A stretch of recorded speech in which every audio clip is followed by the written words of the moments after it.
Hola, bienvenidas y bienvenidos al primer capítulo dedicado a las integrales impropias y series. En esta oportunidad, nuestro ayudante Matías Aguilera desarrollará un ejercicio de integrales impropias de tipo 1 y 2. Bueno, vamos a hablar de las integrales impropias de tipo 1. Tenemos tres tipos de definiciones.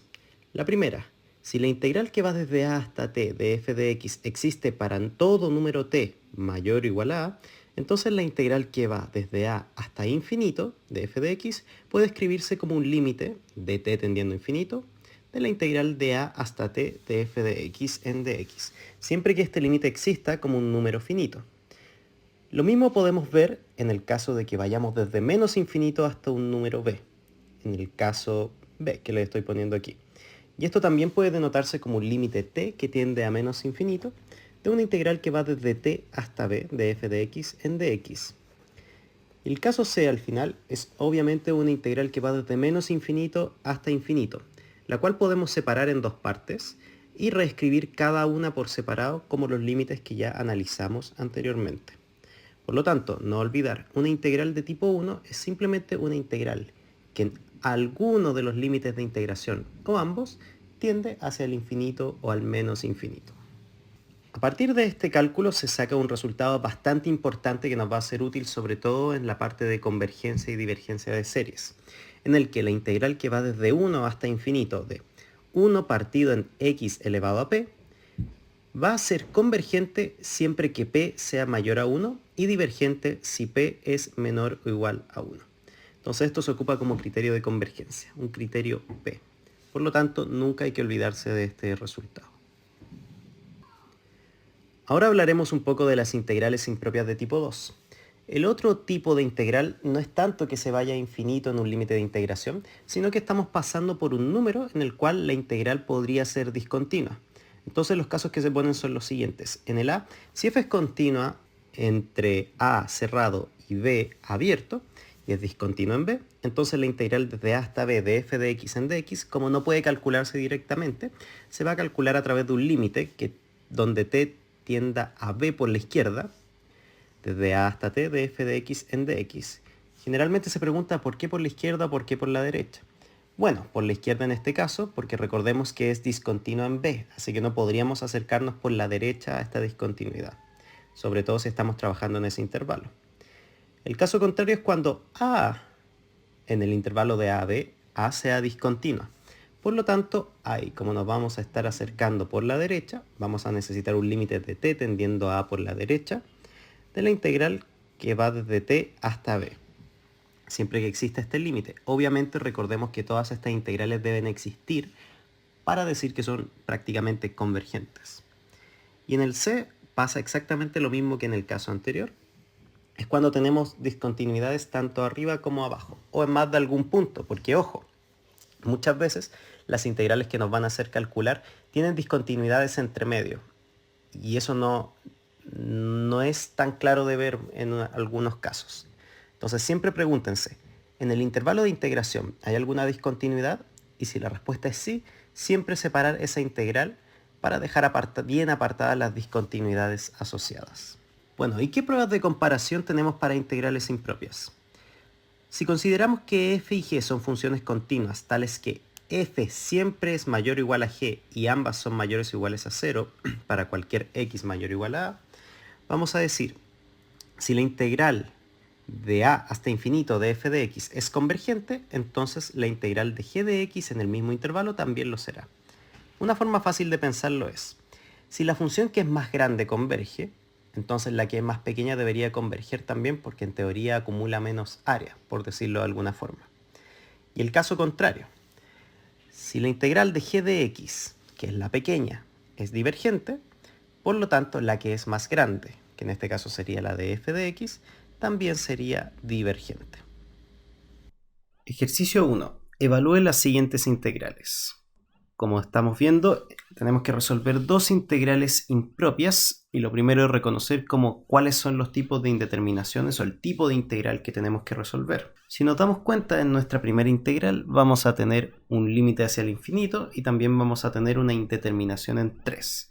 por lo que tenemos una integral de tipo 1 y tipo 2 al mismo tiempo. Así que empecemos. Lo importante es que nosotros podamos separar esto para que por notación podamos escribir estas integrales como dos límites distintos. Así que lo primero es separar la integral 1 en la integral que va de 3 a 5, podríamos decirlo así, de 1 partido en x por raíz de x cuadrado menos 9 en dx, más la integral que va a ir desde 5 al infinito. Primera pregunta, ¿es importante en qué número los separo? La respuesta efectivamente es no, debido a que en una de las dos integrales ese 5 va a estar sumando y en la otra restando, así que siempre se va a anular. Por lo tanto, pude haber partido en cualquier número. Y ahora bien, como no podemos evaluar directamente en 3 y en infinito, vamos a ponerle nombres a estos dos intervalos de integración. Al primero le vamos a poner una a, que va a ser una integral que va desde a a 5 de 1 partido en x. Y obviamente acompañado de un límite de a tendiendo a 3. Y el otro va a ser un límite de b tendiendo a infinito, de la integral que va a ir entre 5 e infinito de 1 partido en x, raíz de x cuadrado menos 9 en dx. Si recordamos de cálculo 1, estas integrales no siempre son muy fáciles de resolver, pero sí es útil utilizar el método de sustitución trigonométrica. El método de sustitución trigonométrica lo que nos plantea es hacer un cambio de variable útil, casi siempre fijándose en la estructura que tenemos dentro de la raíz. Generalmente nos fijamos en las identidades. No se olviden nunca de seno cuadrado de x más coseno cuadrado de x igual a 1. Y a partir de esta, si dividíamos todo por coseno cuadrado, por ejemplo, podíamos obtener tangente cuadrado de x más 1 igual secante cuadrado de x. Y realmente con estas dos podemos hacer cualquier sustitución que nos aparezca en el ejercicio. Por ejemplo, si yo paso el 1 restando, me va a quedar también secante cuadrado de x menos 1 es igual tangente cuadrado. Y lo que tenemos que hacer en este cambio es de la forma variable menos constante. Por lo tanto, el que más se asemeja es utilizar el cambio con secante cuadrado. Así que vamos a intentar resolver esta integral indefinidamente y después vamos a empezar a evaluar en los límites que nos corresponda. Así que resolvemos la integral de 1 partido en x, raíz de x cuadrado menos 9 en dx. Y vamos a hacer el cambio que x sea igual a 3 secante de u. Y esto es bastante importante hacerlo, porque a diferencia de las sustituciones normales, la sustitución trigonométrica como que agranda el diferencial. Así que tenemos que acordarnos también de estas derivadas. Fíjense que si elevo esto al cuadrado me va a quedar 9 secante cuadrado de u y ahí puedo hacer aparecer la identidad trigonométrica. Entonces si derivo a ambos lados, va a quedar 3 secante de u por tangente de u en du. Así que lo que nos va a quedar en esta integral es realmente la integral de dx, que es 3 secante de u tangente de u en du, partido todo esto en x, que es 3 secante de u, por la raíz de x cuadrado menos 9, que sería, si sacamos factor común 9, y fuera de la raíz nos va a quedar también un 3 raíz de secante cuadrado de u menos 1. Y eso se parece mucho a la tangente, por lo tanto vamos a ir reemplazando y esto se nos va a ir con esto, esta tangente se nos va a ir con esta otra, porque secante cuadrado menos 1 es tangente cuadrado, y lo que nos va a quedar finalmente es una integral simple de 1/3 en du, cuyo resultado no sería nada más que 1/3 de u más una constante. Ahora bien, nosotros no estábamos resolviendo este ejercicio en función de u, sino que en función de x. Por lo tanto, sería útil pasar a nuestra variable original. Y para eso simplemente despejamos la u de esta ecuación de acá y decimos que x tercios es igual a secante de u. Y podríamos decir entonces que esto sería igual que 3 partido x es igual a coseno de u. Así que u sería nada más ni nada menos que arc coseno de 3 partido en x. Así que si volvemos a nuestro cambio inicial, esto sería 1/3 de arc coseno de 3 partido en x. Así que ahora podemos evaluar esta integral y ver qué es lo que pasa realmente. Porque teníamos, ahora la solución sería el límite de a tendiendo a 3 de esta integral que nos daría 1/3 del arc coseno de 3 partido en x evaluado entre a y 5 más el límite de b tendiendo a infinito de la misma expresión, 1/3 de arco coseno de 3 partido en x evaluado entre 5 e infinito. Como bien dijimos, al evaluar esta cosa nos va a quedar simple, se nos van a eliminar los 5. Por lo tanto, nos vamos a centrar en evaluar en todo el resto, que en este caso serían a y b. Entonces vamos a decir que este 5 se va con ese 5 y lo que nos va a quedar es algo del estilo límite de b tendiendo a infinito de 1/3 de arco coseno de 3 partido en b. Aquí una pequeña corrección, claro, no era infinito, era b. Menos límite de a tendiendo a 3 de 1/3 del arco coseno de 3 partido en a. Y fíjense que esto se va a traducir en 1/3 de arco coseno de 0 menos 1/3 del arco coseno de 1. Entonces la pregunta es ¿cuándo el coseno vale 0 y cuándo vale 1? Vale 0 en pi medios, así que pi medios por 1/3 va a ser pi sextos y vale 1 en 0. Por lo tanto el resultado de esta integral va a ser pi sextos y vamos a concluir que esta integral converge.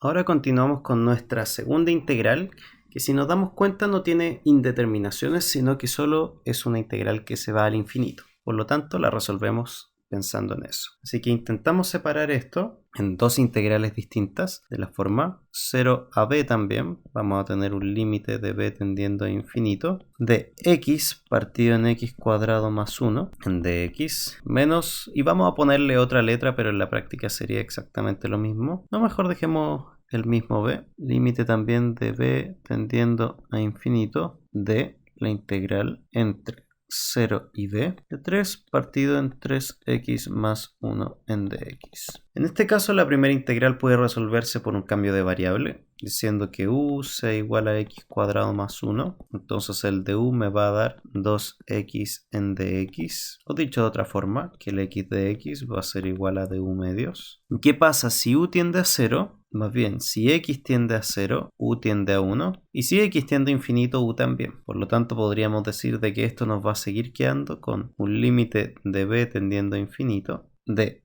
1 a b, pero en este caso nos va a quedar simplemente un du medios. Entonces pongo el 1 medio, nos va a quedar du partido en u. Y el otro caso es una integral más o menos directa, en lo que vamos a tener un límite de b tendiendo a infinito de un logaritmo natural de 3x más 1, ¿cierto? Porque al derivar ese logaritmo me va a quedar 1 partido en 3x más 1 por la derivada del 3x más 1, que es 3, y nos va a quedar exactamente la expresión que tenemos ahí. Y este otro nos va a dar un medio del logaritmo, del límite de b tendiendo a infinito del logaritmo natural de u menos 0, porque en el fondo el logaritmo natural de 1 es 0. Así que tenemos esta expresión de acá, menos b tendiendo a infinito de esta otra expresión de acá. Y este 1 lo pasé al cambio original, que sería un x cuadrado más 1. Logaritmo natural de x cuadrado más 1. Entonces nosotros podríamos decir, mirando solamente, que esta cuestión como que explota, ¿no? Porque ambas cosas se nos van a infinito, ambas cosas en este caso divergen. Pero lo ideal es que cuando tengamos logaritmos naturales pensemos antes de resolver si es posible juntar estos términos de alguna forma, porque podrían abrirnos un poco la perspectiva. Entonces esto sería lo mismo que calcular el límite de b tendiendo a infinito de el logaritmo natural de x cuadrado más 1 elevado a 1 medio, partido todo esto en 3x más 1. Y esto, claro, un pequeño detalle, se me olvidó evaluar en b toda esta cuestión, así que vamos a evaluarlo en b. Esto sería b cuadrado y esto sería 3b.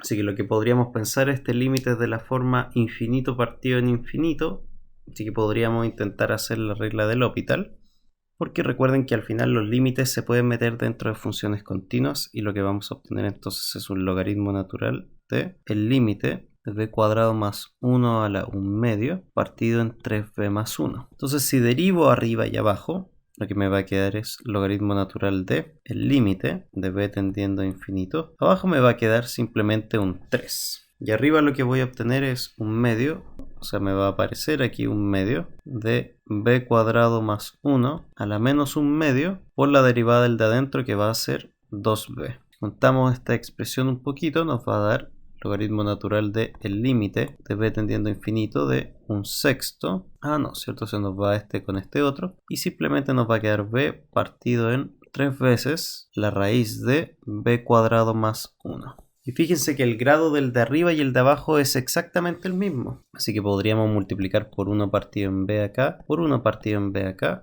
Y lo que vamos a obtener es el logaritmo natural de el límite de b tendiendo a infinito de 1, partido en 3 raíz de 1 más 1 partido en b cuadrado. Que no es nada más ni nada menos que, tirando esto a 0, que el logaritmo natural de 1/3, que sería menos logaritmo natural de 3. Por lo tanto, esta integral también convergería. Y con eso damos por finalizado el ejercicio.